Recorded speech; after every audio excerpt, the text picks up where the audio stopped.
ইরানে চলমান অস্থিরতা নিরসনে আলোচনার জন্য একটি জরুরি বৈঠক ডাকা হয় জাতিসংঘ নিরাপত্তা পরিষদে। বৈঠকে ইরান ও আমেরিকা একে অপরকে পাল্টাপাল্টি দোষারোপ করে।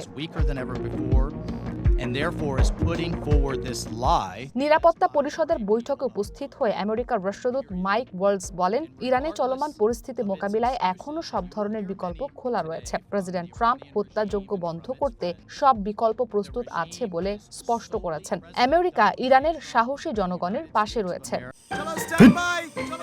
লাইফে কোনো কিছুর গ্যারান্টি নেই, তাই ইন্স্যুরেন্স করুন সিটি ব্যাংকে, কারণ ইন্স্যুরেন্স করলে সিটিতে সুরক্ষা পাবেন নিশ্চিন্তে।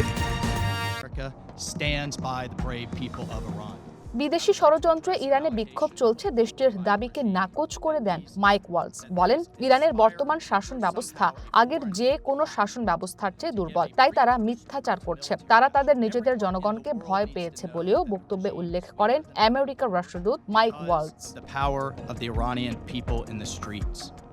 মাইক ওয়ালজের বক্তব্যের প্রতিবাদ জানিয়ে নিরাপত্তা পরিষদে অংশ নেয়া ইরানের রাষ্ট্রদূত গোলাম হোসেন দার্জি বলেন, ইরান কোনো সংঘাতে জড়াতে চায় না। এ সময় আবারও আমেরিকার বিরুদ্ধে মিথ্যাচার, তথ্য বিকৃতি ও উদ্দেশ্য প্রণোদিত বিভ্রান্তিকর প্রচারণা চালানোর অভিযোগ তোলেন ইরানের রাষ্ট্রদূত। প্রত্যক্ষ বা পরোক্ষ যে কোনো আগ্রাসনের জবাব দৃঢ়, সামঞ্জস্যপূর্ণ ও আইনসম্মত হবে বলে আমেরিকাকে সতর্ক করেন গোলাম হোসেন দার্জি। নিরাপত্তা পরিষদের বৈঠকে রুশ রাষ্ট্রদূত ভাসিলি নেবেনজিয়া আমেরিকার বিরুদ্ধে অভিযোগ জানিয়ে বলেন, একটি স্বাধীন সার্বভৌম রাষ্ট্রের অভ্যন্তরীণ বিষয়ে হস্তক্ষেপ ও প্রকাশ্য আগ্রাসনকে জাস্টিফাই করতেই এই বৈঠক ডেকেছে দেশটি।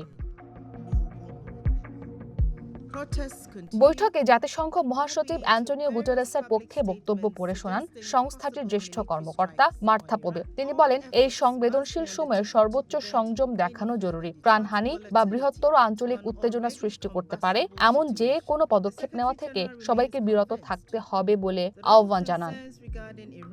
ইসরাত মুক্তি, ওয়ান ইন্টারন্যাশনাল ডেস্ক।